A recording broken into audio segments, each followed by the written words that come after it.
Amongst all the important and worthless laws that are usually created by the state or the government and then imposed upon us forcefully,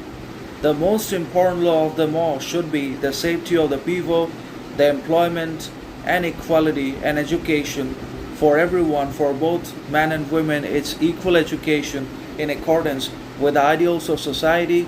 and the opinions and principles of obviously our history and our heritage, so that we can become successful in our own ways and not in the ways of any other people we can neither relate to nor connect with.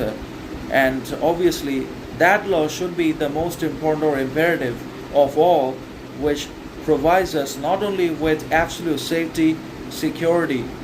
but also privacy, that is digital, psychological, and based on freedom and constitutional liberty in one way or another, and also gives us equivalent, important, and obviously entire fairness,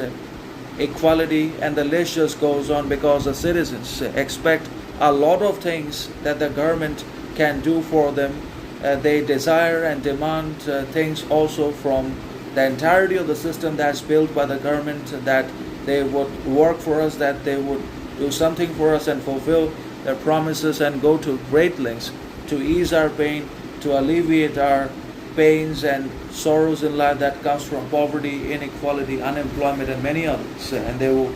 give us all that which we need, for which we have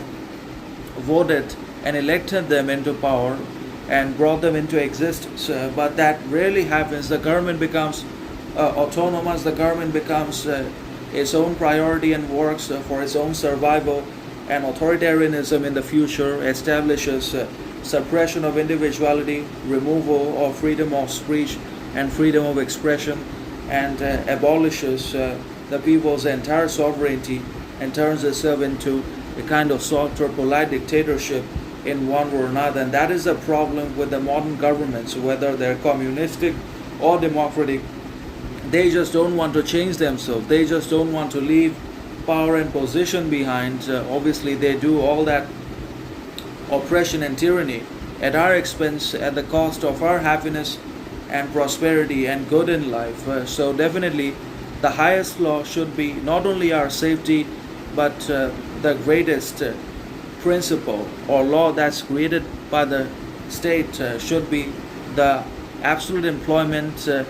and integration of everyone, and unconditional fairness